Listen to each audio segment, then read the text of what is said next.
Advances in biotechnology were helping people improve their physical and mental abilities to an amazing degree.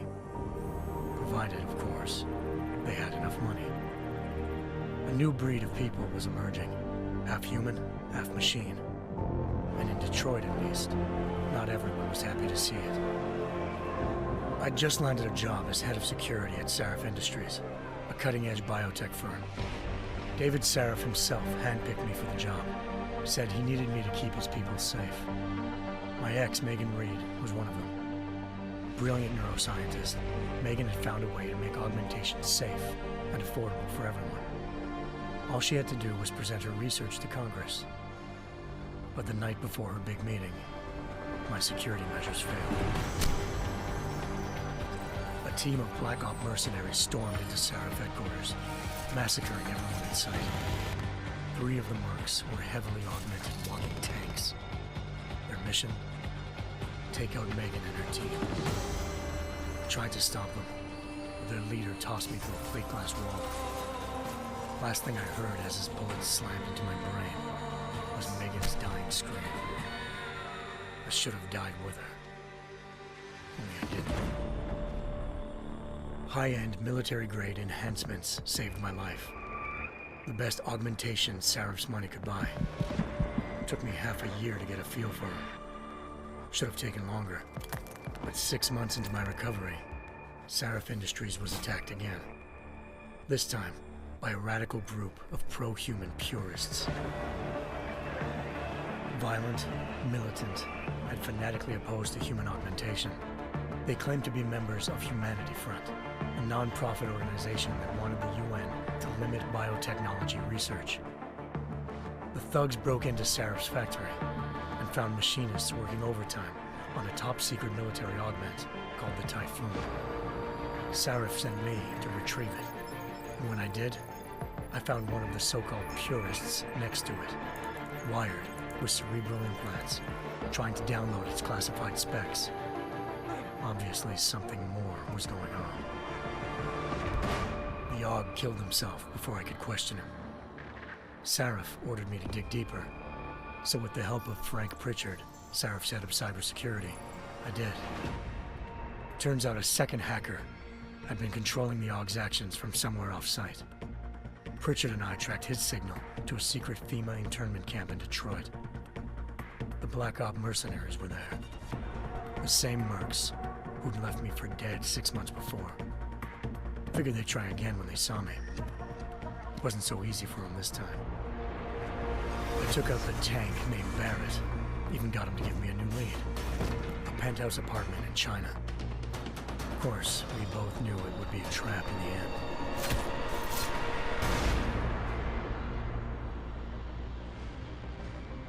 Hengsha Island, China. Home to a city so crowded, they had to build a second city on top of it. Trying to find clues in Hengsha wouldn't be easy. Lucky for me, I wasn't alone.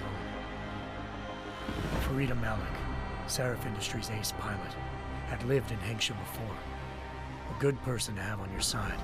She knew enough about the place to get me around. Malik dropped me in the lower city, close to the penthouse Barrett had told me about.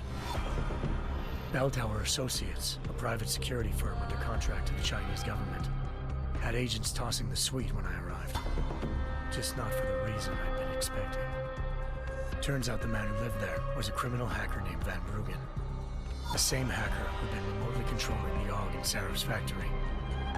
Van Bruggen's panicked decision to force the man to commit suicide had been a mistake. Now his mercenary partners were gunning for him, and I needed to find him before they did.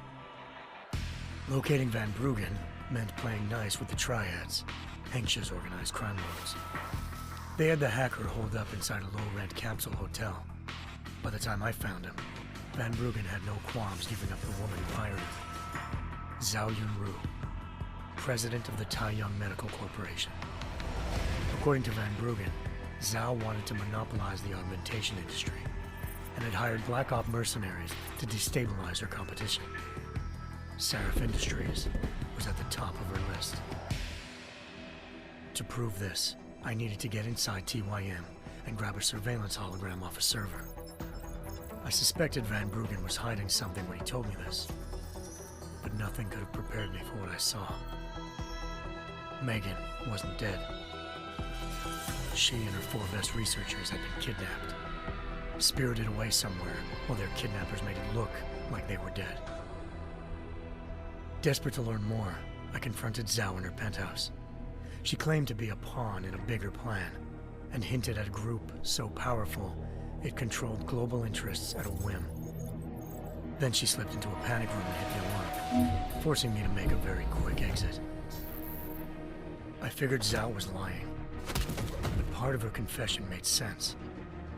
David Sarif had been worried about his people. So worried, he'd required all of them to have subdermal locator devices surgically implanted.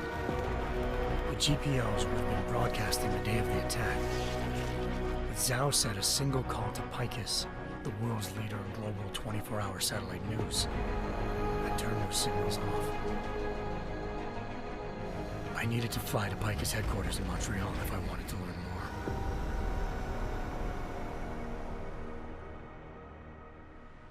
Eliza Cassan, Picus Communications' First Lady of News. Malik thought I was reaching when I told her Eliza was involved in this.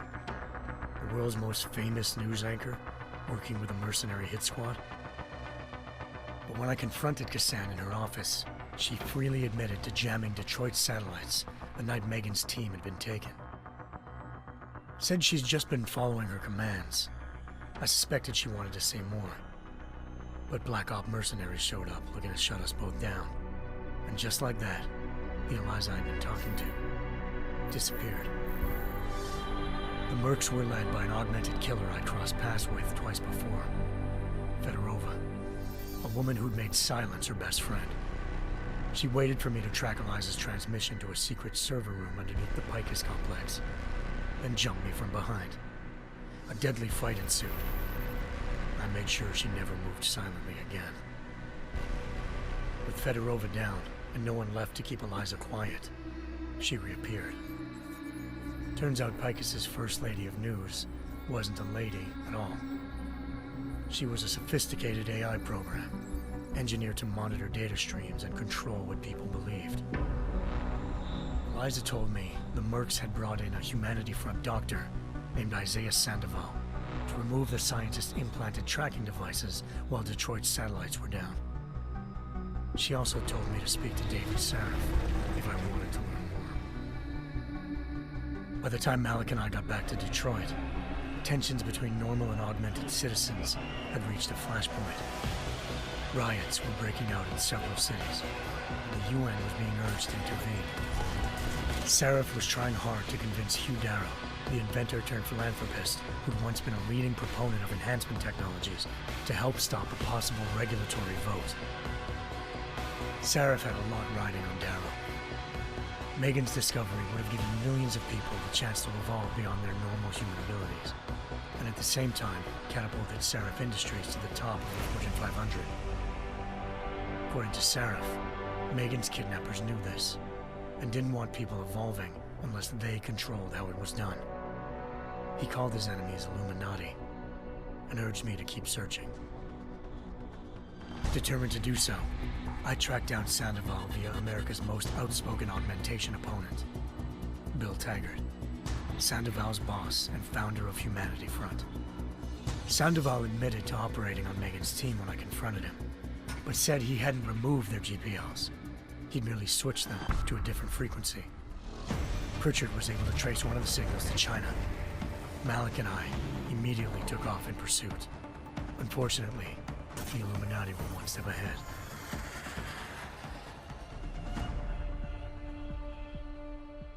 Ambushed. Shot out of the sky by Bell Tower Associates, seconds after entering Hengsha's airspace. Malik's piloting skills saved me. After a tense and bitter struggle, I escaped into Lower Hengsha. The tracking signal I was following led straight to the Triads, or more specifically, to the augmented arm of Tong Si-hung, leader of a gang of augmentation harvesters. Tong said they'd taken the arm off a corpse, which Bell Tower had left at their door, meaning at least one of Sarif's scientists was dead. Maybe not the rest of them, though. Tong pointed me to a port used for human trafficking and helped me slip aboard a bell tower ship. It was sailing to Rifleman Bank Station, a military base in the South China Sea. Bell Tower was holding kidnapped civilians as prisoners there, and using them to perfect the Chiron Project, a human-computer interface that left most of its test subjects dead. My search for Megan would have ended then, if not for a mysterious ally named Quinn. In exchange for my help exposing Bell Tower, he slipped me aboard a second ship headed to Singapore and an Illuminati-run biotech facility called Omega Ranch. 3 of Sarif's scientists were there, forced by their captors to create a technology capable of remotely shutting down augmented abilities. Thanks to an emergency recall notice issued by the World Health Organization, millions of people all over the world already had the biochip installed. With the help of the scientists, I tracked Megan to a private section of the ranch. There, I ran into Yaron Namir, the walking tank who'd put a bullet in my brain the first time we met. He'd teamed up with Zhao and was hoping to catch me off guard. Their little ambush didn't work. I found Megan in a suite belonging to Hugh Darrow, the billionaire philanthropist who'd Sarif had called on for help. Darrow had convinced her to go along with the biochip plan by promising to sabotage the tech. As she was explaining this, Darrow appeared in a global broadcast, telling the world that augmentations would be the death of mankind. Then he activated the biochips to prove his point. All over the world, augmented people flew into a killing frenzy. Darrow had betrayed everyone, and it was up to me to set things right. To do it, I had to reach Panchaea, a massive installation in the Arctic Ocean. As I raced through corridors built by an all-augmented workforce, I saw death and destruction firsthand. By the time I shut down Darrow's broadcast, I knew the damage he'd done. Still, humanity's future remained unclear. How would the world react to this sabotage? Would people ever regain their faith in augmentations again? What would be the Illuminati's next move? Only time will give us the answers.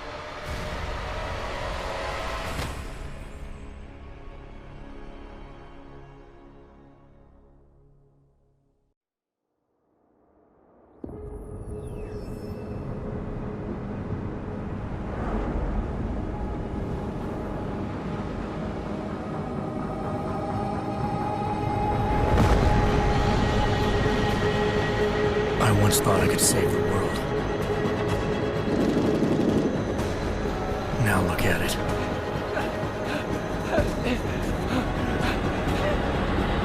In yet another augmented terror attack, 251 passengers aboard Sister Airlines Flight 451 were killed when an augmented passenger broke into the plane's cockpit and ruthlessly butchered its flight crew.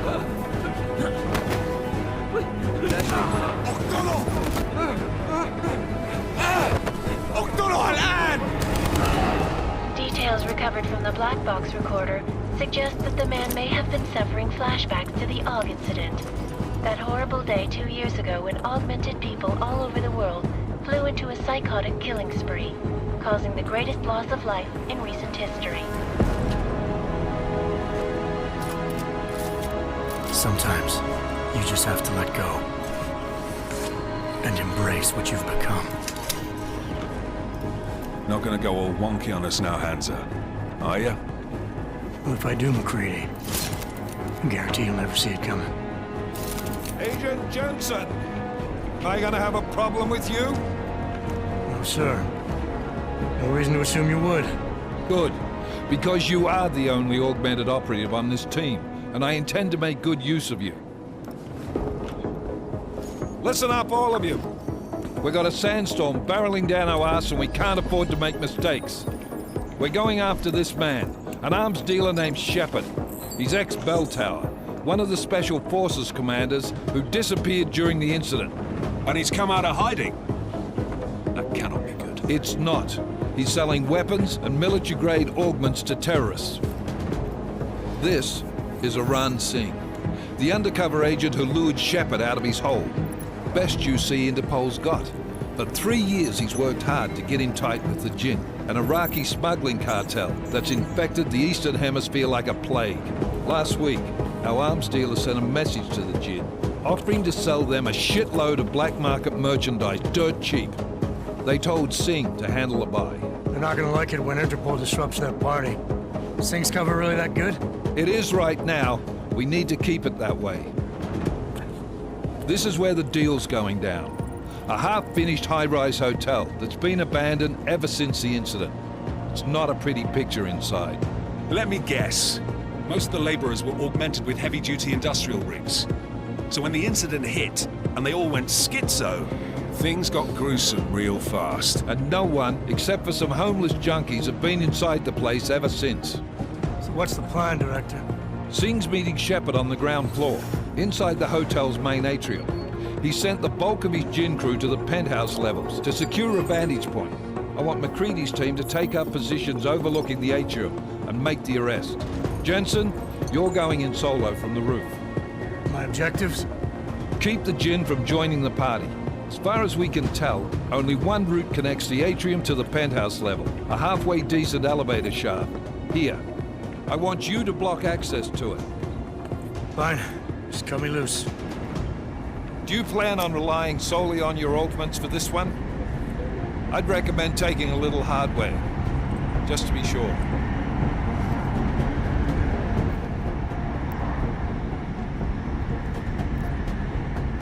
I'm not leaving my 6 exposed. Give me something lethal. Your call, but Singh's undercover in all this. So watch your fucking sights. What about range? There's lots of wide spaces and high ceilings in there, but a number of tight and constrained rooms too. So it's a crapshoot, really.